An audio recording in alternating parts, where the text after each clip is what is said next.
መጋቢት 3 2011 ዓ.ም ጤና ይስጥልኝ እንደምንላችኋል። 6 ሰዓት ሆኗል። የኢትዮጵያ ቴሌቪዥን ነው። አራት ማዕዘን ጀምሯል። ከዜናዎቹ ጋር አንተነህ ደግፌ ነኝ። አበይት ነጥቦቹን አስቀድማለሁ።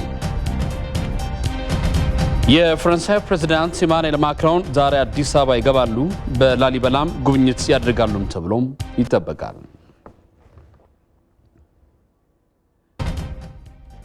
የህዝብ ተወካዮች ምክር ቤት ባካሄደው መደበኛ ስብሰባው ለፌደራል መንግስት የ2011 በጀት ዓመት የቀረበለትን 33.9 ቢሊዮን ብር ተጨማሪ በጀት ላይ ውይይት አደረገ።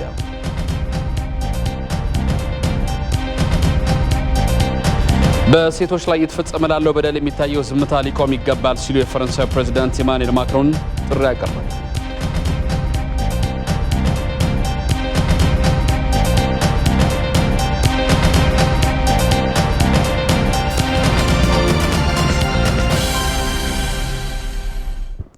አብራችን ቆዩ። የሳተላይት ቴክኖሎጂ የእርሻና የማዕድን ስራዎችን ጨምሮ የሰው ልጅ ለመኖር የሚያስፈልጋቸው መሰረተ ልማቶችን ለማሟላት ጥቅሙ የጎላ መሆኑ ተገለጸ። የኢትዮጵያ ስፔስ ሳይንስ ሶሳይቲ ኢትዮጵያ ሳይንሳዊ ህብረተሰብ ትሆናለች በሚል መሪ ሀሳብ 14ኛ ጠቅላላ ጉባኤውን አካሂዷል። አለም ይልፉ ተጨማሪ አላት። ልክ እንደ ኢትዮጵያ ላሉ ሀገራት ቅንጦት ነው የሚባለው የስፔስ ሳይንስ ዘርፍ ቅንጦት ሳይሆን የሰው ልጅ ለመኖር ከሚያስፈልጋቸው መሰረታዊ ነገሮች ዋነኛው መሆኑ ነው ባለሙያዎች የሚናገሩት። እንደ ኢትዮጵያ ገና ብዙ ችግሮች ባሉባት ሀገር ደግሞ የመፍትሄ ምንጭ ስፔስ ሳይንስ ነው። ስፔስ ሳይንስ ለኢትዮጵያ ሳይሆን ስፔስ ሳይንስ ለዓለም ህዝብ በልቶ እንዲያድር፣ ሰላምን እንዲያመጣ፣ ቴክኖሎጂን እንዲያሳድግ፣ ጥሩ ጤና ያለው ህብረተሰብ ለማፍራት፣ እውቀት ያለው ምክንያታዊ የሆነ ሰው ለማፍራት፣ ወጣት ለማፍራት የሚያገለግል ትልቁ መሳሪያ ነው። በአጠቃላይ ኢንዱስትሪው ከበፊቱ በተሻለ ሁኔታ ለግብርና ክፍለ ኢኮኖሚ፣ ለመሬት አስተዳደር እንዲሁም ለመሰረተ ልማት ዝርጋታ፣ ለሀገር ደህንነትም የሚጠቅሙ ለአካባቢ ጥበቃ፣ ለአየር ንብረት ለውጥ የመሳሰሉት መሰረታዊ ቁልፍ ችግሮችና የአገልግሎት አሰጣጥ ጋር ተያይዞም ከትራንስፖርት የማዘመን ሁኔታ ጋር ተያይዞ የሚሰሩ መሰረታዊ ስራዎች አሉ ማለት ነው። በ1996 ዓመተ ምህረት የተቋቋመው የኢትዮጵያ ስፔስ ሳይንስ ሶሳይቲ ሳይንሳዊ ህብረተሰብን ለመፍጠርና የሀገሪቱን የስፔስ ሳይንስ ዘርፍ ለማሳደግ ትኩረት አድርጎ እየሰራ ይገኛል። ታዳጊዎችን በሳይንስና ቴክኖሎጂ ዘርፍ መደገፍና ስልጠና መስጠት ደግሞ ተቀዳሚ ስራው አድርጓል። ሳይንሱ ለሀገር አያስፈልግም የሚል ነበር። አሁን ግን እንደምናየው ያለ ሳይንሱ ይቀድማል፣ ሳይንሱ ሀገር ያቆማል። በአሁን ሰዓት ያሉትም ሀገሮች እሱን እንደ አንድ የጀርባ አጥንታቸው ደጋፊያቸው አድርገው እየተንቀሳቀሱ ነው ያሉትና ታዳጊ ትውልድ ለማፍራት በመተጋገዝ ወደ ትክክለኛው አቅጣጫ ማለትም ትምህርታቸውን የመደገፍ ላይ ብዙ ኤክስፒሪየንስ እንዲያገኙ በትምህርታቸው እንዲጎለብቱና ኢኖቬቲቭ እንዲሆኑ አይምሯቸው እንዲበራላቸው የበኩላችንን አስተዋጽኦ ማድረግ አለብን ብዬ አምናለሁ። እኛ ያደረገን የምንለው በዋነኝነት አስተሳሰብ ቀይረናል። የስፔስ ሳይንስ ለኢትዮጵያ ያስፈልጋታል። የተሻለ ግንዛቤ፣ የተሻለ ፍላጎት እንዲፈጥሩ ማድረግ ስንችል በቀጣይ ሀገራችን አሁን ካለንበት ደረጃ የተሻለ ተወዳዳሪ መሆን የምንችልበትን እድል ይፈጥራሉ ማለት ነው። ኢትዮጵያ በቀጣይ ዓመት የመጀመሪያዋ የሆነውን ሳተላይት ታመጥቃለች ተብሎ ይጠበቃል። ይህ ደግሞ ዘርፉን ለማሳደግ አንድ እርምጃ ከፍ የሚያደርገው ይሆናል። ተልዕኮዋ አንደኛ ለእርሻ፣ ሁለተኛ ለአካባቢ ጥበቃ፣ ሶስተኛ ለውሃ፣ አራተኛ ለማዕድን ፍለጋ፣ አምስተኛ ለአየር ንብረት ለውጥ እና ሌሎች እነዚህ ዓላማዎችን ይዘን ነው። የኢትዮጵያ ስፔስ ሳይንስ ሶሳይቲ 14ኛ ጠቅላላ ጉባኤውን አካሂዷል። በጉባኤው ለማህበሩ መስረታ አስተዋጽኦ ላበረከቱና ድጋፍ እየሰጡ የሚገኙትን አቶ አባዱላ ገመዳ፣ ሼህ ሁሴን አሊ አላሙዲን፣ ዶክተር ባይሌ ዳምጤና አትሌት ኃይሌ ገብረስላሴን ጨምሮ ለ22 ግለሰቦች የአባልነት እውቅና ሽልማት አበርክቶላቸዋል። የመንግስት ተቋማት ቴክኖሎጂን ተጠቅመው አገልግሎት ከመስጠት አኳያ ያሉባቸውን ክፍተቶች መለየት የሚያስችል ውይይት እየተካሄደ ነው። በውይይቱ በተለያዩ የዓለም ሀገራት ልምድ ያካበቱ ምሁራን በቴክኖሎጂና ኢኖቬሽን ሚኒስቴር በዋና ዋና ዘርፎች ላይ ያሉ ችግሮች ይለያሉ፣ የመፍትሄ ሀሳብም ይቀመጣሉ ተብሎም ይጠበቃል። ነጻነት ወርቁ ተጨማሪ አላት። እነዚህ ምሁራን በአውሮፓ በተለያዩ ትልልቅ ድርጅቶች ውስጥ ለበርካታ ዓመታት በመስራት ልምድ ያተረፉ ናቸው። ይህን ልምድና ክህሎታቸውን በሀገራቸው የሚስተዋሉ ችግሮችን ይቀርፍ ዘንድ የመፍትሄ ሀሳቦችን ለማስቀመጥ መጥተዋል። በኢኖቬሽንና ቴክኖሎጂ ሚኒስቴር መስሪያ ቤት በተዘጋጀ ኮንፈረንስም ከተለያዩ የመንግስት ተቋማት ከተውጣጡ አመራርና ባለሙያዎች ጋር ውይይት እያደረጉ ይገኛሉ። ውይይቱ ተቋማት ብቁና ቀልጣፋ የሆነ ከቴክኖሎጂ ጋርም የተዛመደ አገልግሎት የሚሰጡበትን መንገድ የሚፈተሽበት ነው ተብሏል። የባለሙያዎቹን ቡድን የሚመሩት ዶክተር ተረፈ በየነ ምሁራኑ በዋናነት በ6 ዘርፎች ላይ አተኩረው ችግሮችን የሚለዩ ሲሆን የመፍትሄ ሀሳቦችን በማቅረብ ተግባራዊ አካላትን ኃላፊነት እንዲወስዱ ይደረጋል ብለዋል። የእያንዳንዱ ሊኖር የሚችለውን መሻሻያ ነው ልናይ የምንችለው። እንግዲህ እንትኑ ብቻ ችግሩን ብቻ አይቶ ይሄ ችግር አለ እዚህ ላይ ይሄ ስሩ ብሎ መሄዱ ጥቅም አይኖረውም። ምክንያቱም እኛ እዚህ ነዋሪዎች አይደለንም፣ ተመልሰን እንሄዳለን። ይሄን ማን ነው በኃላፊነት የሚሰራው? ለምሳሌ የገንዘብ ሚኒስትር ከሆነ የገንዘብ ሚኒስትር በኃላፊነት ይሄን ነገር ይሰራል የሚለውን እናስቀምጣለን።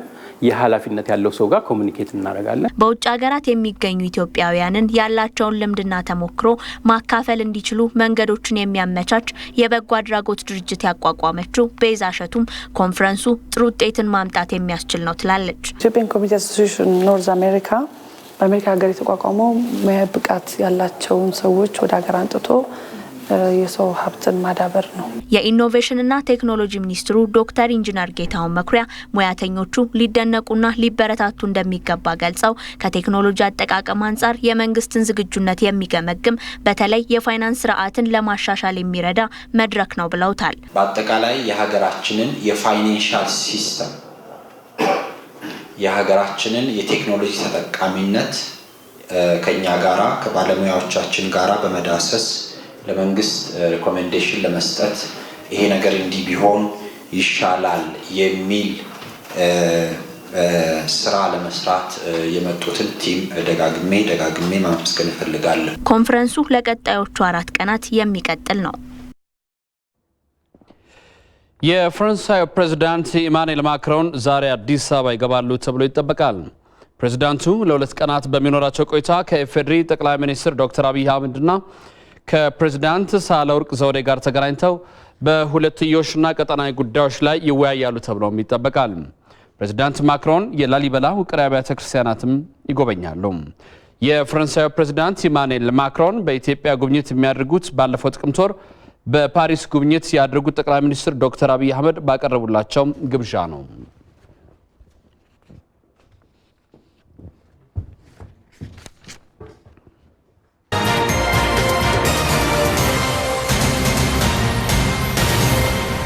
ሶማሊያ ክልል የቁጥር መቀነስ ነው። ዋርድ የምትባል አካባቢ ከ94000 ወደ 57000 ቀንሷል። ከሚሴ ወደ 460,000 ህዝብ የት እንደገባ አይታወቅም በሚል ያነሱት አለ።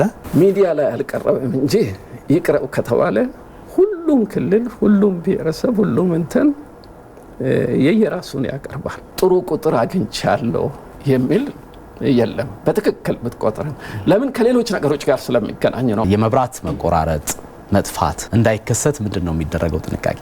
20,000 ሶላር ቻርጀሮች ተገዝተዋል። 15,000 ማውን እየገባ ነው። በዚህ ሁኔታ ማካሄድ ተገቢ ነው? የህዝብ ቆጠራውን ሊያሰናክል የሚችል አይነት አይደለም። የተፈናቀሉ ሰዎች እንዴት ነው የሚቆጠሩት? የተፈናቀሉ ሰዎችን በሚመለከት ሳይቆጠር የሚታለፍ የለም። ይሄ ቆጠራ መካሄድ የለበትም፣ የፖለቲካ ዝንባሌዎች አሉ፣ የቆጠራውን ውጤት ሊያበላሸው ይችላል የሚል በስጋትነትም በጥያቄነትም የሚያነሷቸው ጥያቄዎች አሉ። መልካም ስነ ምግባር ያለው ሰው በሌላ የሚጠመዘዝ አይደለም። እነዚህ ችግሮች ባሉበት ሪፎርም ሳይሰራ ወደዚህ ቆጠራ መገባት ውስጥ ተገቢ ነበር ወይ? ከሌላ ቦታ መንግስትም እስካሁን አንድም ሰው መድቦ ከሌላ ቦታ ያመጣ የለም። ድረ ቆጠራውስ መቼ ነው የሚጠናቀቀው? ከዛ ይፋ የሚደረገው መቼ ነው? የመፈተሽ ስራ ይሰራል።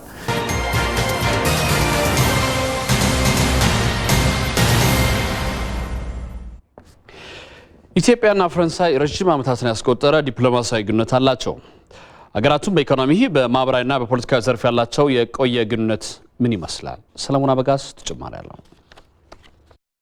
ኢትዮጵያና ፈረንሳይ ረጅም ዓመታትን ያስቆጠረ ዲፕሎማሲያዊ ግንኙነት ያላቸው ሀገራት ናቸው። ሁለቱ ሀገራት በኢትዮጵያ በነበረው በዘመነ መሳፍንት ጊዜ ጀምረው ግንኙነትን የመሰረቱ ሀገራት ስለመሆናቸው መረጃዎች ይጠቁማሉ። ይሁን እንጂ ኢትዮጵያና ፈረንሳይ መደበኛ ዲፕሎማሲያዊ ግንኙነትን የጠነሰሱት በአጼ ምኒልክ ዘመነ መንግስት በ1897 እንደ ፈረንጆቹ አቆጣጠር ነበር። ሀገራቱ የጋራ ተጠቃሚነትን መሰረት አድርገው በማህበራዊ በኢኮኖሚና በፖለቲካ ዘርፎች ትስስራቸውን በማሳደግ ላይ ያሉ ናቸው። በአጼ ምኒልክ ዘመን በጣሊያኖች የተገነባውና 780 ኪሎ ሜትር ርዝመት ያለው የኢትዮ ጅቡቲ ባቡር መስመር ሀገራቱ ያላቸውን የቆየ ሁለትዮሽ ግንኙነትን አንዱ ማሳያ ነው። አዲስ አበባና ፓሪስ ያላቸው የተጠናከረ ዲፕሎማሲያዊ ግንኙነት በሁለቱ ሀገራት ከተሞች መካከል እህታማት ከተሞችን መፍጠር ችለዋል። ፈረንሳይ በኢትዮጵያ የትምህርት ዘርፍ እያደረገች ያለችው አስተዋጽኦ ሌላው የተሰሰራቸው ማሳያ ነው። በአዲስ አበባ የሚገኘውና በ1947 የተመሰረተው ሊሴ ገብረ ማርያም ትምህርት ቤትና አሊያንስ ኢትዮ ፍራንሲስ የባህልና የቋንቋ ማዕከል ፓሪስንና አዲስ አበባን ያቆራኛቸው ዘርፎች በርካታ መሆናቸውን አጉልቶ ያሳያሉ። በሀገራቱ መካከል ያለው የምጣኔ ሀብት ግንኙነት ከጊዜ ወደ ጊዜ እያደገ መጥቷል። ኢትዮጵያ ሶስተኛዋ የፈረንሳይ የገበያ መዳረሻ ነች። ፈረንሳይ እንደ አውሮፓውያን ዘመን አቆጣጠር በ2017 ወደ ኢትዮጵያ ከላከቻቸው የትራንስፖርት ቁሳቁስና የፋርማሲ ውጤቶች 832.1 ሚሊዮን የአሜሪካን ዶላር ስታገኝ ኢትዮጵያ ደግሞ ቡናን ወደ ፈረንሳይ በመላክ ከ40 ሚሊዮን የአሜሪካን ዶላር በላይ አግኝታለች። ሀገራቱ የንግድ ግንኙነታቸው ከ300 ሚሊዮን የአሜሪካን ዶላር በላይ ደርሷል። በአሁኑ ወቅት 92 የፈረንሳይ ኩባንያዎች በ7 ቢሊዮን ብር ኢንቨስት በማድረግ በተለያዩ ዘርፎች በኢንቨስትመንት ላይ ተሰማርተው ይገኛሉ። ከነዚህ መካከል ደግሞ 53ቱ ወደ ስራ ገብተዋል። ሀገራቱ ከማህበራዊና ከምጣኔ ሀብታዊ ግንኙነት ባለፈ በፖለቲካ ዘርፍም ስኬታማ ግንኙነትን መመስረት ችለዋል። በ2011 እንደ ፈረንጆቹ ዘመን አቆጣጠር የፈረንሳዩ ፕሬዝዳንት የነበሩት ኒኮላስ ሳርኮዚ በኢትዮጵያ ጉብኝትን አድርገዋል። ባለፈው ጥቅምት ወር ላይ ጠቅላይ ሚኒስትር ዶክተር አብይ አህመድ በአውሮፓ የነበራቸውን ይፋ የስራ ጉብኝት የጀመሩት ከፈረንሳይ ነበር። በወቅቱም ጠቅላይ ሚኒስትር ዶክተር አብይ አህመድና የፈረንሳይ ፕሬዝዳንት ኢማኑኤል ማክሮን ስኬታማ የተባለ ውይይት አድርገዋል። በዚያን ወቅት ጠቅላይ ሚኒስትር ዶክተር አብይ አህመድ ፈረንሳይ ያላትን ቅርስን የመንከባከብ ባህልን ለኢትዮጵያ እንድታጋራ ባደረጉት ጥያቄ መሰረት የፈረንሳዩ ፕሬዝዳንት ኢማኑኤል ማክሮን ጥያቄውን ተቀብለው ላሊበላ ውቅር አብያተ ክርስቲያን የተደቀነበትን አደጋ ለመታደግ ድጋፍ ፈረንሳይ እንደምታደርግ ቃል ገብተዋል። ፕሬዝዳንት ኢማኑኤል ማክሮን ዛሬ አዲስ አበባ ለይፋዊ የስራ ጉብኝት ይገባሉ። ኢትዮጵያና ፈረንሳይ ረጅም ዓመታትን ያስቆጠረ ታሪካዊ ግንኙነታቸውን በተሻለ ሁኔታ የሚያጠናክሩበት ውይይትንም አዲስ አበባ ላይ የሁለቱ ሀገራት መሪዎች ያደርጋሉ ተብሎ ይጠበቃል። ፈረንሳይና ኢትዮጵያ የቆየ ዲፕሎማሲያዊ ግንኙነት አላቸው። በርካታ ኢትዮጵያንም በፈረንሳይ ዩኒቨርሲቲዎች ተምረው ሀገራቸውን አገልግለዋል፣ እያገለገሉም ይገኛሉ። ለመሆኑ የሀገራቱ ግንኙነት ምን ይመስላል የሚለው በተመለከተ ማብራሪያ እንዲሰጡን በፈረንሳይ ፓሪስ ትምህርታቸውን የተከታተሉት የዓለም አቀፍ ግንኙነትና የሕግ ምሁሩ ዶክተር ኪሮስ ስልጣን እዚህ ስቱዲዮ ድረስ ጋብዘናቸዋል። ዶክተር በጣም አመሰግናለሁ። እኔም አመሰግናለሁ። እንግዲህ እርሶም የድህረ ምረቃ ትምህርቶን ፈረንሳይ ሀገር ነውና የተከታተሉት የዚህ የሀገራቱ ግንኙነት ቀደም ሲልና አሁን ያለበት ደረጃ ቢገልጹልን። በፊት አብዛኛው ትምህርትን ቋንቋው ራሱ እንደ አንድ ሳብጀክት ሁሉ እስከ መሰጠት ደረጃ ደርሶ ነበረ። አሁን ላይስ? እሺ ጥሩ ነው። በዚህ በመጨረሻው ልጀምርልህ። ቋንቋ እኔ ራሴ የተማርኩት እዛ ፈረንሳይ ሄጄ ነው እና ሞንፔሌ በተባለው ከተማ ነው። ክብርት ፕሬዚዳንት ሳህለወርቅ ዘውዴም እዛው ሞንፔሌ ነው የተማሩት። እሳቸው ግን ቋንቋውን ከዚህ ነው የተማሩት። ከዚህ ነው የተማሩት። ይሄ አንድ ሆኖ ወደ ዋናው የሁለቱ አገሮች ግንኙነት እንግባ። እንግዲህ እኔ በነገራችን ላይ ደስታዬ ከፍተኛ ነው። ለምን ፈረንሳይ ሁለተኛ አገሬ ነች። ለምን ቢባል እኔ ለትምህርት ሄጄ እዛ ወልጄ ያሳደኳቸው ልጆቼ የፈረንሳይ ናሽናሊቲ አግኝተው ኢትዮጵያውያን ፈረንሳውያን ሆነው እዛ የሚኖሩበት ስለሆነ የአገሬ ፕሬዚዳንት መጡልኝ እያልኩ ነው የምቀበለው። በዚሁ አጋጣሚ እንግዲህ የሁለቱ አገራት ግንኙነት እንደተባለው ከድሮ ጀምሮ የመጣ ነው። ይህንም በኢኮኖሚም በባህልም በትምህርትም በከፍተኛ ደረጃ ነው የሚገኘው። አንድ ምሳሌ ለመጥቀስ ቢያስፈልግ ደብረዘይት የሚገኘው የእንስሳት ሕክምና ኢንስቲትዩት የተመሰረተው በፈረንሳዮች ነው። ያ ኢንስቲትዩት በአሁኑ ጊዜ በከፍተኛ ደረጃ ላይ ደርሶ ለኢትዮጵያም ሆነ ለአፍሪካ የሚያስፈልጉትን የእንስሳት በሽታዎች ክትባት እያመረተ ይገኛል። ይህም ብቻ አይደለም፣ በባህሉም ዙሪያ በከፍተኛ አስተዋጽኦ እያደረገች ነው። በትምህርትም ቅድም ስትለው እንደነበረው ብዙ ምሁራን ለከፍተኛ ትምህርት ቤቶች የሚያገለግሉ ብዙ ምሁራን ፈረንሳይ እየወሰደች በሳይንስም በቴክኖሎጂም በባህልም በትምህርት ዘርፍ ራሱ እያሰለጠነች ነው። ከዚሁም አንዱ እኔ ራሴ ምስክር ነኝ ማለት ነው።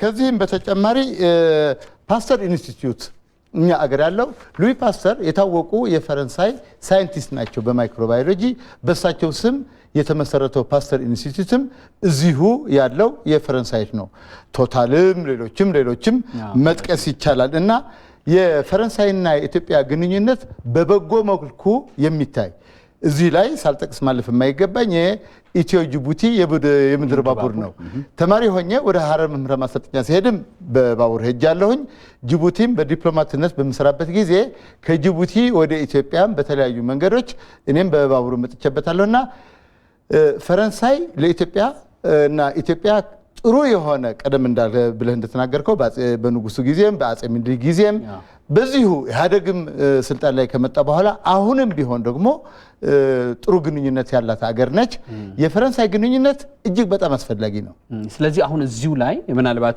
ይሄ ግንኙነት የበለጠ እንዲጠናከር በተለይ አሁን የፕሬዝዳንቱ መምጣት ምንድነው የሚያመላክተን የበለጠ እንዲጠናከር ከኢትዮጵያ መንግስትም በኩል ምንድነው መደረግ ያለበት ይላል እርሶ አዎ ከኢትዮጵያ መንግስት በኩል ያለው ግንኙነት እንዲጠናከር አንድ ምቹ ሁኔታ ያየሁት የክብርት ፕሬዝዳንት ሳህለወርቅ ዘውዴ ፕሬዝዳንት መሆን አንድ ምቹ ሁኔታ ይፈጥራል የግለሰብ ግንኙነት እኮ ጥሩ ነው አስፈላጊ ነው የኛ ተማሪ ነች የሚል ነገር አዎ እሳቸውም ፈረንሳይኛን ከሌላው ከፈረንሳዊው የበለጠ ነው የሚናገሩት ያ ለግንኙነቱ አንድ መሰረት ይጥላል ሌላው ደግሞ አሁን ባለው ሁኔታ ፈረንሳይ እንደምናውቀው በአውሮፓ ፖለቲካ በዓለም ፖለቲካ ከፍተኛ ተጽዕኖ ያላት ሀገር ነች ስለዚህ የኢትዮጵያ መንግስት ክቡር ጠቅላይ ሚኒስትር አብይ አህመድም የአውሮፓ ጉዞ ሲጀምሩ መጀመሪያ በፈረንሳይ መጀመራቸው እጅግ በጣም ደስ ብሎኛል ተጽዕኖ ፈጣሪ አገር ነች የቴክኖሎጂ አገር ነች የሀብት አገር ነች እና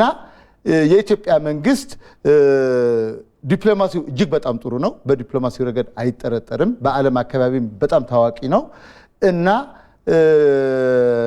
ያለውን ግንኙነት ወደ ከፍተኛ ደረጃ ለመድረስ ምቹ ሁኔታዎች ስላሉ ይህንን በመጠቀም የኢትዮጵያ መንግስት ከፈረንሳይ የሚያገኘውን እርዳታም ጥቅምም የንግድ ግንኙነትም ማጠናከር ይኖርበታል ብዬ አምናለሁ መልካም በጣም ነው የማመሰግነው በፈረንሳይ ሀገር ትምህርታቸውን የተከታተሉት የዓለም አቀፍ ግንኙነትና የህግ ምሁር ዶክተር ኪሮስ ስልጣን እዚህ ስቱዲዮ ድረስ ስለተገኙልን መልካም እኔም አመሰግናለሁ ከ12ኛ ክፍለ ዘመን ጀምሮ እንደተገነቡ የሚገልጹት የላሊበላ ፍልፍል አብያተ ክርስቲያናት ለተለያዩ ሰው ሰራሽና ተፈጥሯዊ አደጋዎች መጋለጣቸው ይታወቃል።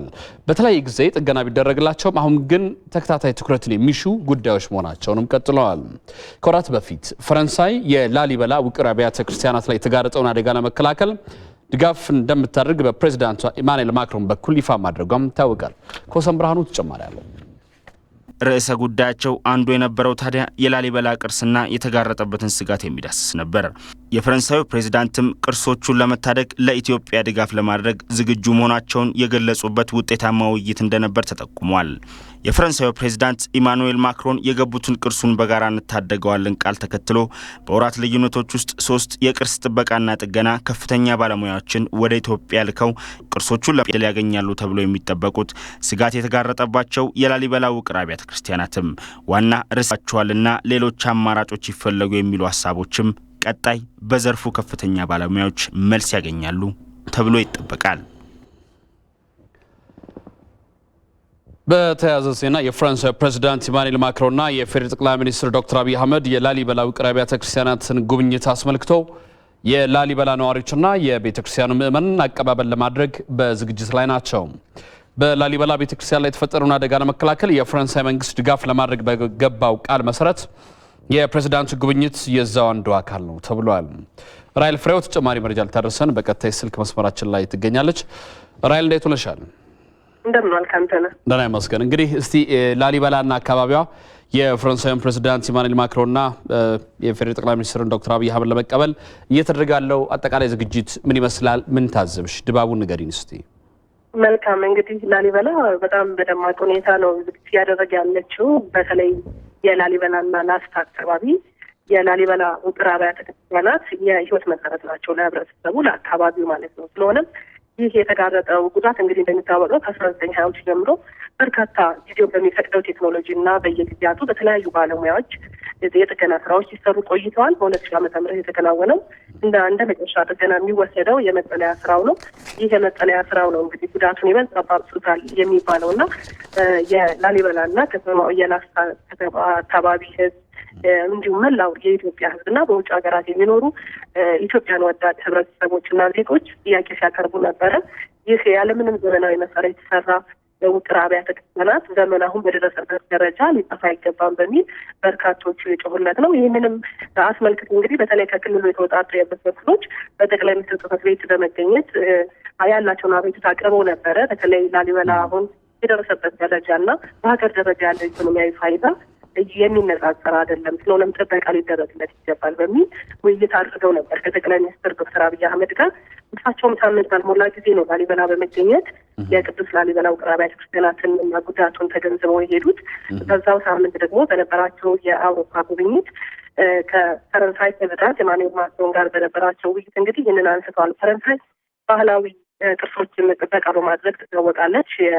ልዩ ልዩ ሙዚየሞችንም በመገንባት የዓለም ቅርስ በማድረግ ትታወቅ ነች እና ይህንን ተሞክሮ ማምጣት እንዲቻል ዘመናዊ ቴክኖሎጂዎችንም በማምጣት ይህንን ጥገና ማፋጠን እንዲቻል ውይይት አድርገው ነበረ። ፕሬዚዳንት ኢማኑኤል ማክሮን ቃል ገብተው እንደነበረ የሚታወስ ነው። እንግዲህ የዚህ ቃል ውጤት ነው የዛሬው ጉብኝት። የላሊበላና ላስታ ዙሪያ አካባቢ ነዋሪዎች በጣም በደማቅ ሁኔታ ከተማውን በልዩ አልባሳት አሸብርቀው አቀባበል ለማድረግ ወደ አየር ማረፊያ እየሄዱ ነው ያሉት። በከተማውም እንዲሁም በቅዱስ ላሊበላ ውቅር አብያተ ክርስቲያን ግቢ ውስጥ በርካታ ምዕመናን ይታያሉ። ይህ አቀባበል እንግዲህ ይህንን ትርጉም ያለው ስምምነት የሚደረግ ስምምነት ይኖራል። ይህንን ስምምነት እንደ አንድ የጥገናው መነሻ ወይም መጀመሪያ በማድረግ ትልቅ ትርጉም የተሰጠው መሆኑን ነው የሚያሳየው። ያነጋገርናቸው የህብረተሰብ ክፍሎችም ጥቅምት ወር ነው ጠቅላይ ሚኒስትር ዶክተር አብይ አህመድ ወደ ላሊበላ መጥተው የተመለከቱትና 5 ወራት ባልሞላ ጊዜ ውስጥ ነው ይህ ውጤት የተገኘውና ለችግሮች ሁሉ የአመራሮች ትኩረት እንደዚህ በሆነ ቁጥር ውጤት እንደሚመጣ ለውጥ እንደሚመጣ ያየንበት ነው። በተለይ ረጅም ጊዜ ችግሩ የተነሳ ከመሆኑ አኳያ ደግሞ አፋጣኝ የሆነ መፍትሄ ያገኘንበት ነው ብለዋል። እንግዲህ ከላሊበላ ውቅር አብያተ ክርስቲያናትን ባሻገር እንደሚታወቀው ከተማው የመሰረተ ልማት ችግሮች ያሉበት መሆኑ ሁሌ በቅሬታ የሚነሳ ነገር ነው። በመሆኑም የመንገድና ትራንስፖርት ሚኒስትሯ ወይዘሮ ዳግማዊት በትናንትናው ዕለት ተገኝተው ህብረተሰቡን አወያይተው መንገዶች የሚሰሩበትን ሁኔታ መሰረት ጥለው ነው የሄዱት። በውይይት እንዲጀመር ማለት ነው። ከዚህ በፊት ተጀምሮ እንደነበር ይታወቃል። ከጋሸና ላሊበላ ብልባራ በርካታ ኪሎ ሜትር ያለው መንገድ ነው። ደረጃውን በጠበቀ መንገድ እየተገነባ አልነበረም እና ህብረተሰቡን አወያይተው ደረጃውን በጠበቀ መንገድ እንዲገነባ ከዛም ባሻገር ህብረተሰቡ ደግሞ ሊኖረው የሚገባውን አስተዋጽኦ ጭምር ተነጋግረው ሄደዋል ከህብረተሰቡ ጋር። እነዚህ በጣም ትልቅ ትርጉም ያላቸው ተግባራት መሆኑን ነው ያነጋገርናቸው የህብረተሰብ ክፍሎች የነገሩ። እንግዲህ በአሁኑ ሰዓት ሁለቱም ታላላቅ ሀገር መሪዎች ወደ ከተማዋ እየመጡ እንደሆነ እየተነገረ ነው። ህብረተሰቡ በደማቅ ሁኔታ ለመቀበል ወጥቷል።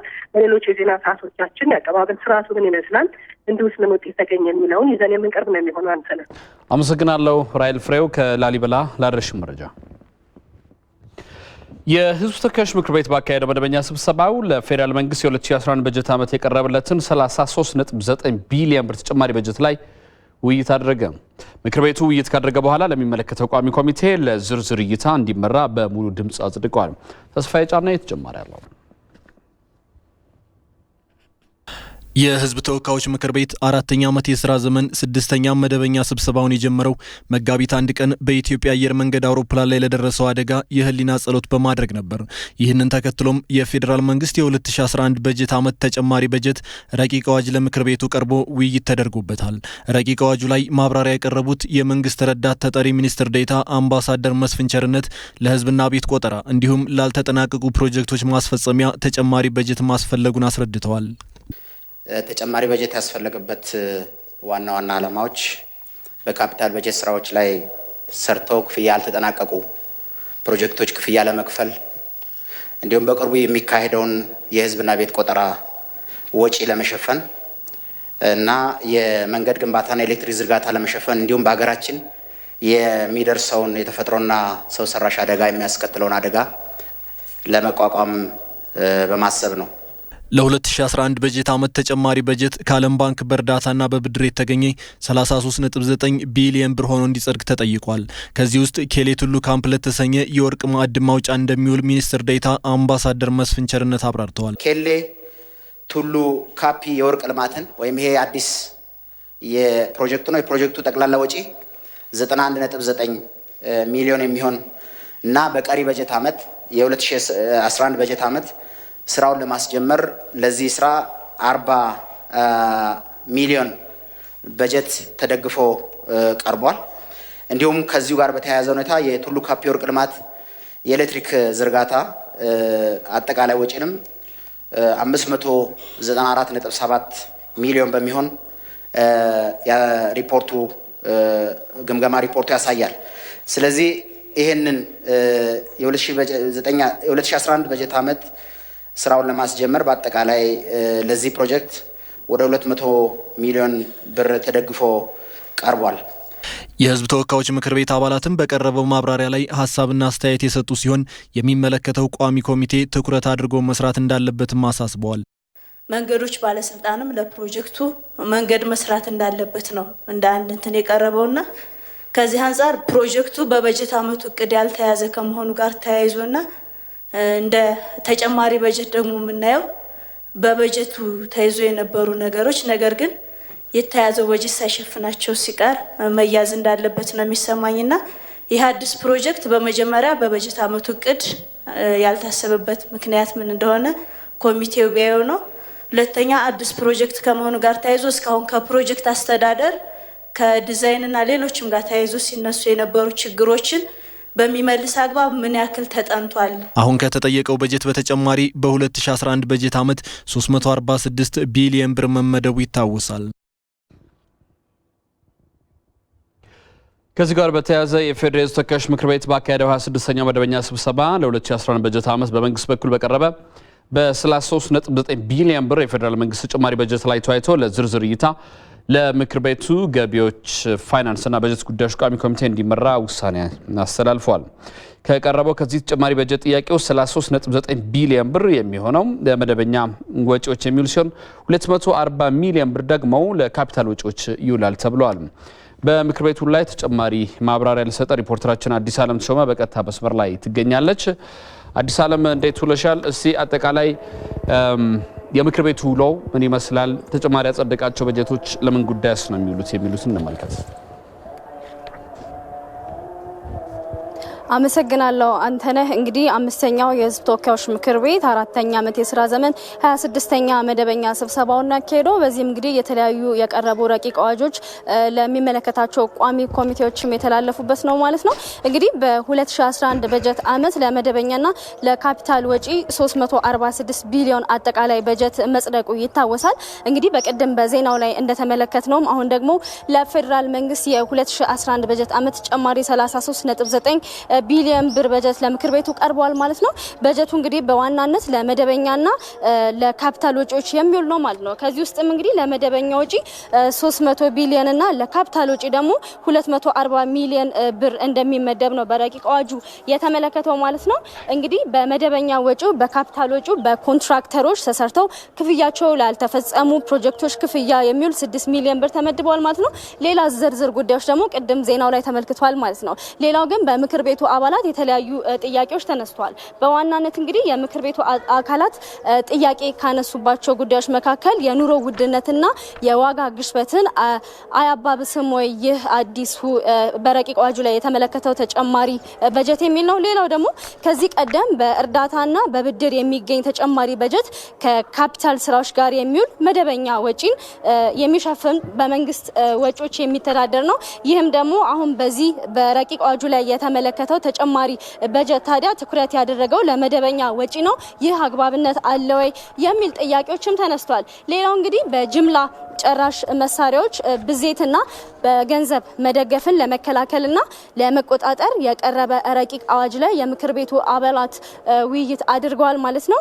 የተባበሩት መንግስታት ድርጅት የጸጥታ ምክር ቤት እንደ አውሮፓውያኑ አቆጣጠር እንደ ጅምላ ጨራሽ መሳሪያዎችን በተመለከተ ውሳኔ አስተላልፏል።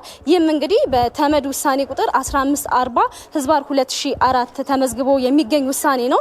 ከነዚህ ጅምላ ጨራሽ መሳሪያዎች ጋር ተያይዞ እንግዲህ የሚደረግ ቁጥጥር ሀገራት ለሰላማዊ ዓላማ በቴክኖሎጂ በግብዓትና በቁሳቁስ እንግዲህ የሚያደርጉትን መተባበር በማይጎዳ መልኩ መሆን እንዳለበትም ተጠቅሷል። እንግዲህ በኢትዮጵያ በፋይናንስ ስርዓት ውስጥ እንደ ትልቅ ክፍተት ከሚታዩ ጉዳዮች መካከል የጅምላ ጨራሽ የጦር መሳሪያዎች ተግባርን በገንዘብ መደገፍን ለመከላከልና ለመቆጣጠር የሚያስችል የህግ ማዕቀፍ አለመኖሩ በቀረበ ረቂቅ አዋጅ ላይ ተመልክቷል። ይህ ደግሞ በተለያዩ በተሰሩ ጥናቶች እንደተመለከተ ነው እንግዲህ በረቂቅ አዋጁ ላይ የተገለጸው ማለት ነው። የጅምላ ጨራሽ የጦር መሳሪያዎች ብዜትን ለመከላከልና እርምጃ ለመውሰድ እንግዲህ የሚያስችል ረቂቅ አዋጅ ተዘጋጅቶ ውይይት ተደርጎበታል በምክር ቤቱ።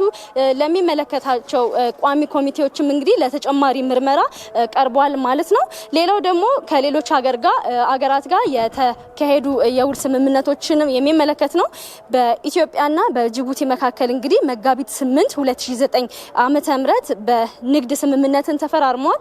እንግዲህ እነዚህ ሁለቱ ሀገራት የሁለትዮሽ የንግድ ስምምነታቸውን ለማጽደቅ የቀረበ ረቂቅ አዋጅ ላይም የምክር ቤቱ አባላት ውይይት አድርጓል። ጥያቄም ተነስቶበታል። ለሚመለከተው ቋሚ ኮሚቴም ተመርቷል ማለት ነው። ከዚህ ጋር ተያይዞ ደግሞ በኢትዮጵያ መንግስትና በጣሊያን ሪፐብሊክ መንግስት መካከል ለአነስተኛና መካከለኛ ከተሞች ለሳኒቴሽን መሰረተ ልማት ማስፋፊያና ማሻሻያ ፕሮግራም በከፊል የማስፈጸሚያ ተደርጎ የቀረበ ረቂቅ አዋጅ አለ፣ የብድር ስምምነት ማለት ነው። ይህም እንግዲህ ውይይት ተደርጎበት የተለያዩ ጥያቄዎች ተነስተውበት ለሚመለከተው ቋሚ ኮሚቴ የተመራ ሆኗል ማለት ነው። የዛሬው የምክር ቤት ውሎ ይሄን ይመስላል። አመሰግናለሁ አዲስ አለም ሾመ ከተወካዮች ምክር ቤት ላደረሽን መረጃ። ከሁለት ሳምንት በፊት በለገዳዲ ለገጣፎ ከተማ በህገወጥ መንገድ ቤት ገንብታቸዋል ተብለው ቤታቸው የፈረሰባቸው ተፈናቃዮች በችግር ላይ እንደሚገኙ ተገለጸ። ተፈናቃዮቹ የሚመለከተው የመንግስት አካል አስፈላጊውን ድጋፍ እንዲያደርግላቸው ጠይቀዋል። ሰለሞን አበጋዝ ተጨማሪ አለው። ወይዘሮ ኢትዮጵያ ቢልልኝ የሁለት ልጆች እናት ስትሆን ሶስተኛ ልጇን ለመውለድ ከሁለት ወር ያነሰ ጊዜ ብቻ ቀርቷታል። ይህች እናት ከሁለት ሳምንት በፊት 10 ዓመታትን ያህል በለገዳዲ ለገጣፎ ከተማ በሰራችው መኖሪያ ቤት ከቤተሰቦቿ ጋር ስትኖር ቆይታለች። የከተማ አስተዳደሩ በህገ ወጥ መንገድ ቤት ገንብታችኋል በማለት መኖሪያ ቤታቸው ሲፈርስ የወይዘሮ ኢትዮጵያን ቤት ፈረሰም። ጤና ጣቢያ ወልዳለሁ አይደለ ወይም እዚህ ልሆን ይችላል እዚህ ሸራ ውስጥ ነው የምጠለለው ማለት ነው። ቤት ስለፈረሰ ማለት ነው። ቤት አለኝ ብዬ የገነባሁት የገዛሁት ቤት ያለኝ ብዬ መኖሪያ አመቻቻለሁ ብዬ በእንደዚህ ዱብዳ በመጣበት ሰዓት አሳዘኝ ሁኔታ ነው። ከሁለት ሳምንት በፊት በለገጣፎ ከተማ አስተዳደር ቤታቸውን በህገወጥ መንገድ ገንብቷል ተብለው የፈረሰባቸው የህብረተሰብ ክፍሎች አሁን በሰቆቃ ህይወት ውስጥ ነው የሚኖሩት።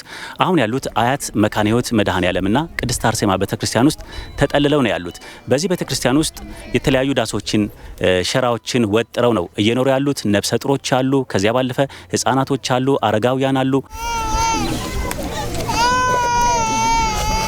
የ6 ወር ህፃናት በጣም ይከብዳል። ከቤት ወጥቶ ሜዳም መውደቅ ይከብዳል። በጣም ነው የሚከብደው። መንግስት የለም ነው ምለው እኔ በቃ። ምክንያቱም ከቤት ወጥቶ ወደ ሜዳ ከሜዳ ያሉትን ወደ ቤት ይግቡ እያለ እኛና ከቤት አውጥቶ ወደ ሜዳ ላይ ጣለን። እንዴት እንሆን? ወደ ቤታችን አንሄድም ወይ ነው የምትለው ልጅ። እማዬ ወደ ቤታችን እንሻገር፣ ወደ ቤታችን እንሂድ ነው የምትለው። እዚህ መቀመጥ ስቀየት ብሎት ማለት ነው። ግን መንግስት ይመልከት፣ መንግስት ይድረስልን ነው ማለት ነው። የሚያስተላልፈው መንግስት የለም ወይ ይድረስልን። የወደቀን ሜዳ የወደቀን ያነሳል፣ መንገደኛ የወደቀን ጎዳና ያስተዳዳርን ያነሳል። የኛንም ይመልከትን፣ አንድ መፍትሄ ይስጠን። ተፈናቃዮቹ ከሁለት ቀን በፊት ቀይ መስቀል ከረዳቸው መጠነኛ እርዳታና የመጠለያ ድንኳን አቅርቦቶች መንግስት እየተደረሳችሁ ብሎ አልጠየቀንም ይላሉ። በቃ እስካሁን ባለንበት ሁኔታ አሁን ቀይ መስቀል ተመጣለን። አሁን 3ኛው ቀን ነው እርዳታ ያደረገልን። እስካሁን ያው እግዚአብሔር ይስጣቸው የአዲስ አበባ ህዝብ አንዳንድ ድጎማዎች ያደርግልናል። ብርም አንጥተው የሚረዱ አሉ። እነዚያ ብሮች ድንገት ከውስጣችን እየታመሙ ህፃናትና ነፍሰ ጡሮች ሲኖሩ ከዛ ብር ላይ ወጪ እያደረግን በግል ነው እየታከሙ ያሉት አሁን ነፍሰ ጡሮችም ህፃናቶችም እንጂ አሁን በመንግስት ማካል ህክምና ያደረገልን ነገር ምንም ነገር የለም። ህዝቡ ተባብሮናል። ማዶም ይሆን ኦሮሚያ ክልል ሴቶች ወንዶችም ሆኑ ገበሬዎችም ሆኑ ተባብሮናል። ብር ወደ ኋላሉም ምግብ ወደ ኋላሉም ሰርቶ ነው ያመጡ። ህዝቡ ያየ ሁሉ እያዘነ ይሄ ሁሉ ቤት ይሄ ሁሉ መንገድ ላይ ወርቆ እያዘነ እያለቀሰ የሚሄድ የሚያመጣልን እንጂ እኛ አብስለን አይደለም እዚህ ጋር የምንበላው። ይሄው አሁን ህጻን ልጅ መማር አልቻለም። ይሄው ልብሳቸው ራሱ ሪፎርሙ እርጥብ ነው። ዝናብ አደረብን። ከዛ ለብሶ ሄደ። አሁን ተመልሶ መጣ ከትምህርት። ማስተማር አልቻልኩም። መንግስት አካል ይድረስልናል። በቤተ ክርስቲያን ተጠልለው ያሉት ተፈናቃዮቹም ሀብት ንብረታችንን አተን ሜዳ ላይ ቀርተናል፣ መንግስትም መፍትሄ ሊሰጠን ይገባል ብለዋል። በተለያዩ ጊዜያት ከጉጂ አዋሳኝ አካባቢዎች የተፈናቀሉ 172,000 ተፈናቃዮች በጌዲዮ ዞን የተለያዩ ማዕከላት ተጠልለው ይገኛሉ። ከነዚህም 37,000 የሚሆኑ በአስከፊ ኑሮ ሁኔታ ላይ ነው የሚገኙት። በዚህ ጉዳይ ላይ ተጨማሪ ማብራሪያ ሊያደርሰን ሪፖርተራችን ኬኔዲ አባተ በስልክ መስመራችን ላይ ነው የሚገኘው። ኬኔዲ እንዴት ውለሃል? እስቲ በዚህ በጌዲዮ ዞን ተጠልለው ያሉ ተፈናቃዮች ያሉበት ሁኔታ ምን ይመስላል? አንተ ያየውና ችግራቸው ምን ያህል ድረስ አስከፊ ነው የሚለውን ነገር እስቲ ንገረን። እንዴት ዋልክ አንተነህ? እንደሚታወቀው በ2010 ዓመተ ምህረት በምዕራብ ጉጂና ጌዲዮ አዋሳኝ አካባቢዎች ተከስቶ በነበረው ግጭት በመቶ ሺዎች የሚቆጠሩ ዜጎች ከቤት ንብረታቸው ከቀያቸው መፈናቀላቸው የሚታወስ ነው። ከነዚህም መካከል አብዛኛው ወደ ቀያቸው የተመለሱ ሲሆን 172,000 የሚሆኑት አሁንም ድረስ በተለያዩ የመጠለያ ካምፖች 6 በሚሆኑ የመጠለያ ካምፖች ተጠልለው እንደሚገኙ ነው ከጌዲዮ ዞን መንግስት ኮሚኒኬሽን ያገኘነው መረጃ የሚያመለክተው ማለት ነው። ከነዚህም መካከል 37,000 የሚሆኑት በቅርብ ጊዜያት ወደ ከምዕራብ ጉጂ የተለያዩ አካባቢዎች ተፈናቅለው የመጡ ናቸው። እነዚህ 37,000 ናቸው እንግዲህ በአሁኑ ሰዓት እጅግ አስከፊ በሆነ ሁኔታ ላይ የሚገኙት ማለት ነው። እነዚህ 37,000 የመከላከያ ሰራዊት እንግዲህ የህግ የበላይነትን ለማስከበር በሚል በምዕራብ ጉጂ የተለያዩ አካባቢዎች በኦነግ ታጣቂዎች ላይ እርምጃ እየወሰደ መሆኑን ተከትሎ በድንጋጤ እንዲሁም ደግሞ አጸፋዊ እርምጃ እንዳይወሰድብን እነሱ ናቸው የላኩብን በሚል ስጋት ነው የመጡት የሚባለው። የተወሰኑት ደግሞ እዛ ከተመለሱ በኋላ በቂ ድጋፍ እየተደረገላቸው ካለመሆኑ ጋር ተያይዞ የመልሶ ማቋቋም ስራው በተገቢው ካለመሰራቱ ጋር ተያይዞ አሁንም ችግራቸው ካለመቀረፉ ጋር በተያያዘ ነው ተመልሰው ወደ ጌዲኦ ተመተው የሚገኙት ማለት ነው። ከ172,000 አሁን ላይ በጌዲዮ ዞን የተለያዩ አካባቢዎች ከሚገኙት መካከል 96,000 የሚሆኑት ተፈናቃዮች በገደብ ወረዳ ነው የሚገኙት፣ በዞኑ ገደብ ወረዳ። ይሄም ከምዕራብ ጉጂ ቀርጫ ወረዳ ጋር ዞኑን የሚያዋስን አካባቢ ነው። በዚህ ወረዳ ከሚገኙት ተፈናቃዮች መካከል ናቸው እንግዲህ 37,000 ማለት ነው። እነዚህ 37,000 ተፈናቃዮች ከምዕራብ ጉጂ የተለያዩ አካባቢዎች ተፈናቅለው በመጡበት ወቅት በተለያዩ አካባቢዎች ተበታትነው ከመኖራቸው ጋር በተያያዘ አፋጣኝ ድጋፍ ሊደረግላቸው እንዳልቻለ ነው የዞኑ መንግስት የገለጸልን ማለት ነው። የወረዳውም እንደዚሁ ደግሞ የገደብ ወረዳ እነዚህ ተፈናቃዮች በተለያየ ቦታ ተበታትነው ከመኖራቸው ጋር በተያያዘ አፋጣኝ ሪፖርት እንዳላደረገለት የዞኑ መንግስት አስታውቋል ማለት ነው። ከዚህም ጋር ተያይዞ አስቸኳይ ድጋፍ ሊደረግላቸው እንዳልቻለ ነው የገለጸው። ይሁንና ባለፈው ሳምንት የዞኑ መንግስት አቅሙ በፈቀደ ድጋፍ ማድረግ መጀመሩን አስታውቋል። ለአብነትም 3,000 ኪሎ ግራም የሚሆን ዱቄት፣ 25,000 ኪሎ ግራም የሚሆን አልሚ ምግብና የተለያዩ ድጋፎችን የዞኑ መንግስት ካለፈው ሳምንት ጀምሮ ማቅረብ እንደጀመረ የዞኑ አስተዳዳሪ አስታውቀዋል። ከዚህም ባለፈ እንግዲህ የዓለም ምግብ ፕሮግራም ወርልድ ፉድ ፕሮግራም የምንለው ማለት ነው ለአንድ ወር የሚሆን ምግብ ነክ ፕሮግራሞችን ለማቅረብ የተስማማ ከመሆኑ ጋር በተያያዘ ከዚህ ሳምንት ጀምሮ ይህ የምግብ አቅርቦት እንደሚገባ ነው የገለጹት ማለት ነው። የዞኑ መንግስት ከነዚህ ግብረሰናይ ድርጅቶች ጋር ባደረገው ድርድር ማለት ነው። ከዚህም ባለፈ ሌሎች ግብረሰናይ ድርጅቶች ደግሞ ኤንአርሲ፣ ፕላን ኢትዮጵያ፣ IOM ወይም ደግሞ ዓለም አቀፉ የስደተኞች ድርጅት ምግብ ነክ ያልሆኑ ድጋፎችን ለማቅረብ ተስማምተዋል። ከነዚህም መካከል ፕላን ኢትዮጵያና ኤንአርሲ የተለያዩ ቁሳቁሶችን እንደ ፍራሽ እና የመሳሰሉትን ወደ ስፍራው ማድረሳቸውን እነዚህ ተፈናቃዮች በሚገኙበት ጎቲቲ ቀበሌ ማድረሳቸውን ነው ያገኘነው መረጃ የሚያመለክተው። ሌሎች ድጋፎችም እንግዲህ እስከሚቀጥለው ሳምንት ቀርቦላቸው የእነዚህ ስደተኞች ወይም ደግሞ የተፈናቃዮች ችግር በሚቀጥለው ሳምንት እልባት እንደሚያገኝ ወይም ደግሞ ችግራቸው ሊቃለል እንደሚችል ነው መረጃው ያገኘነው መረጃ የሚጠቁመው ማለት ነው። በጌዲዮ ዞን እንግዲህ የተለያዩ ጤና ጣቢያዎች ለህፃናት ተብሎ የቀረቡ ፓምፕሌት ምግቦችም በአብዛኛው አካባቢ አስፈላጊነታቸው እምብዛም ካለመሆኑ ጋር ተያይዞ እነዚህ 37,000 ተፈናቃዮች በሚገኙበት ጎቲቲ ቀበሌ እንዲሄድ መደረጉን የዞኑ መንግስት ገልጾልናል። እንግዲህ እስካሁን ያለን መረጃ ይህ ነው። አንተነህ በቀጣዮቹ የዜና ወጃዎቻችን ደግሞ ከምስል ጋር የታገዙ መረጃዎችን ለተመልካቾቻችን የምናደርስ ይሆናል። አመሰግናለሁ ኬኔዲ ላደረስከው መረጃ። በዚህ ጉዳይ ላይ ተጨማሪ ማብራሪያ ሊሰጡን በብሔራዊ አደጋ ስጋት ስራ አመራር ኮሚሽን የሎጂስቲክስ ዳይሬክተር አቶ አይደሩስ ሀሰንን እዚህ ስቱዲዮ ድረስ ጋብዘናል። ከእሳቸው ጋር ቆይታ አደርጋለሁ። በጣም አመሰግናለሁ አቶ አይደሩስ። እኔም በጣም አመሰግናለሁ። እንግዲህ ዜናውን ተከታትለናል። የለገጣፎም የጌዲዮም ደግሞ ሌሎችም አሉ እስካሁን ስንዘግባቸው የነበሩ የጎንደርም አሉ ተፈናቅለው በየሜዳው የወደቁ ዜጎች ማለት ነው። እርዳታው ለምንድን ነው አስቸኳይ ጊዜ እስካሁን ያልደረሰው? በመሰረቱ ያልደረሰ እርዳታ የለንም። ጌዲኦም ገብቷል። ጌዲኦም ገብቷል። ጌዲኦን አስመልክቶ ግን መጀመሪያው ለእናንተ ግንዛቤ እንዲረዳ የሚያስፈልገው ነገር አንደኛ የጌዲኦ ተፈናቃይ መጋቢት 23 2010 ጀምሮ መጀመሪያ አካባቢ 245,000 ሰው ተፈናቀለ። ቀጥሎ 275,000 ሰው አካባቢ ተፈናቀለ። ከዛ ተመልሶ ሁኔታዎች ሲረጋጉ ወደ አካባቢው እንዲመለሱ ተደርጓል። ይህ የተወሰኑ አካል ፓርት ማለት ነው። ከዛ ውጪ ይህንም አስመልክቶ እንግዲህ ይህ ከተደረገ በኋላ 208,275 ተፈናቃዮች ጌዲኦን በተመለከተ በዓለም በኤንጂኦች ማለት በመንግስታዊ ባልሆኑ ጥምረት ነው የሚታገዘው ማለት ጂኦፒ በምንለው ማለት ነው። በእነሱ እየታገዘ ነው መደበኛ። አሁን የጌዲኦ ዞን አሁን እየሰማን ያለ ነው 54,864ቱ ደግሞ አዲስ ተፈናቃይ ነው።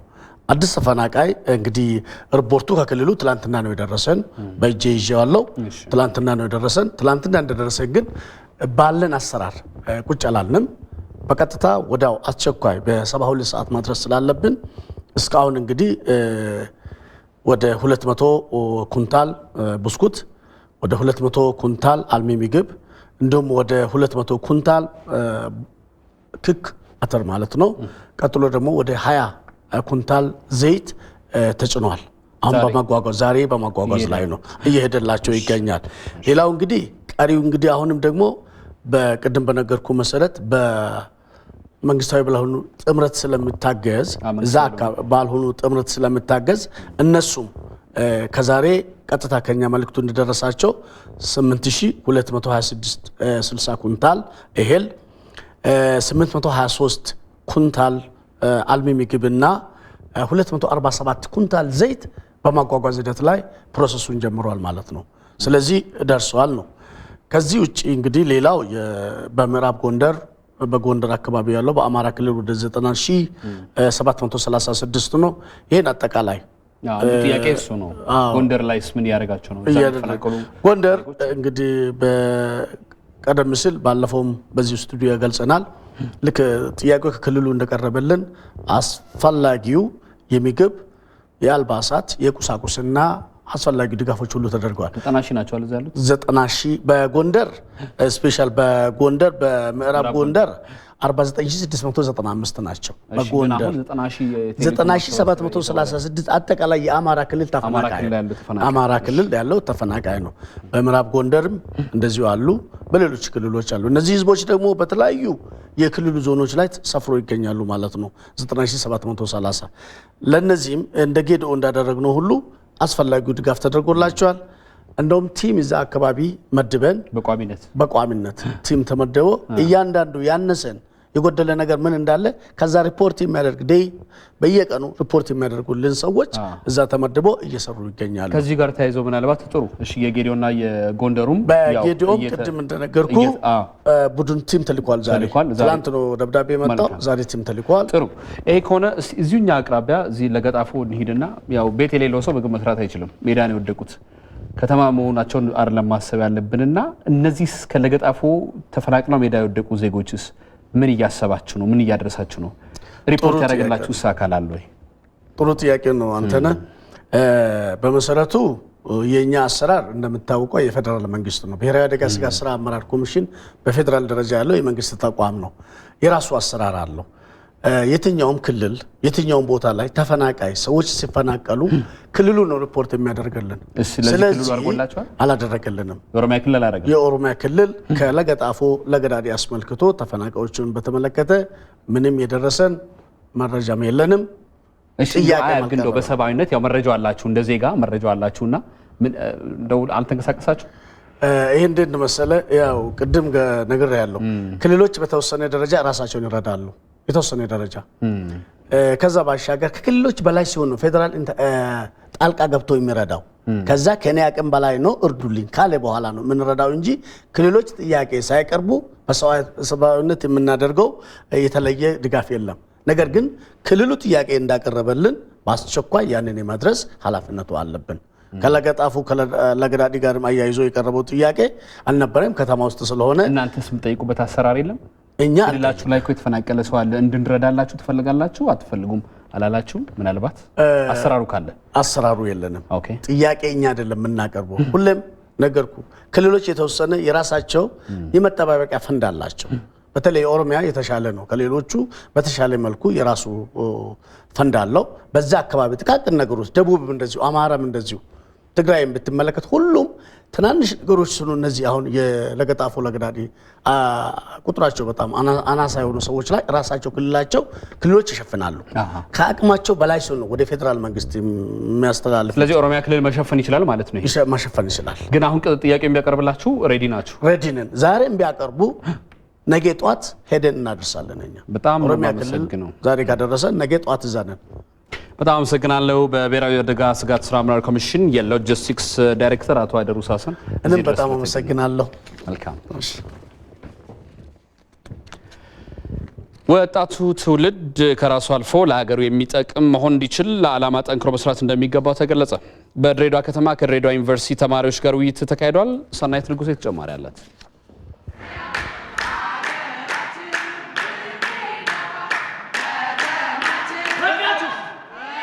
በኢትዮጵያ ብሮድካስቲንግ ኮርፖሬሽንና በተባባሪ አካላት እየተዘጋጀ የሚገኘው ጉዞ ሉሲ ለሰላምና ለፍቅር ፌስቲቫል በድሬዳዋ ከተማ ከድሬዳዋ ዩኒቨርሲቲ ተማሪዎችና ከአካባቢው ነዋሪዎች ጋር ውይይት አካሂዷል። በውይይቱ ለተማሪዎች አነቃቂ ንግግር የቀረበ ሲሆን ንግግሩን ያደረጉት ረዳት ፕሮፌሰር ምህረቱ ሻንቆ ሰዎች የሀሳባቸው ነጸብራቅ ናቸው፣ በመሆኑም ወጣቱ ትውልድ ለሀገሩና ለራሱ በሚጠቅም ሀሳብ ሊጠመድ ይገባል ብለዋል። ሰው ማለት እይታው ነው። ሰው ማለት አቲቲዩዱ ነው። ምን ያህል መሄድ እንዳለብህ የምነግርህ አስተሳሰቤ ነው። አንድ ታላቅ ስራ ለመስራት ከፈለክ አንድ ነገር አድርግ፣ አሁኑ ጀምር። ስታርት ናው። ትልቅ ሰው ለመሆን ከትልቅ ስፍራ መጀመር የለብህም። ትልቅ ሰው ሆኖ የሚወለድ ሰው ባይኖርም ለትልቅ ስራ ግን የሚወለድ ሰው አለ። እንደዛ መሆን መቻል አለባችሁ። ረዳት ፕሮፌሰሩ ወጣቱ ትውልድ በህይወቱ ምንም አይነት ውጣ ውረድ ቢገጥመውም ውጣ ውረዱን ተቋቁሞ ለዓላማ መኖር ይገባዋልም ብለዋል። መኖር ማለት ምን ማለት ነው? ለተፈጠርክለት ዓላማ በግልጽ መሆን ማለት ነው። በግልጽ ለዓላማ ተገዢ መሆን ማለት ነው። ለምን እንደተፈጠርክ በየቀኑ ራስን መጠየቅ መቻል መኖር ይባላል። በመድረኩ የዓለም ታላላቅ ሰዎች የህይወት ተሞክሮ ለወጣቶች በማስተማሪያነት ተነስቷል። የየትኛውም ሀገር የወደፊት ተስፋና ጣፋንታ ወሳኝ ወጣቶች በመሆናቸው የራሳቸውንና የቤተሰቦቻቸውን ህይወት ለመለወጥ ከሚያደርጉት ጥረት በዘለለ ለሀገር የሚጠቅሙ ለመሆን በርትተው መማር እንደሚገባቸውም ተገልጿል። 24 ሰዓት ዛሬ ተሰጥቷል። 8 ሰዓት ተጠቅመ የቀረውን ባንክ ማስቀመጥ አትችልም። ብር ቢሆን ኑሮ ሌላውን ባንክ ታስቀምጣለህ። 24 ሰዓቱ ዛሬው ያልቃል። በአግባቡ ተጠቀም። ጉዞ ሉሲ ለሰላምና ለፍቅር ፌስቲቫል በድሬዳዋ ቆይታው በሌሎች መሰል ዝግጅቶች እንደሚቀጥልም ይጠበቃል።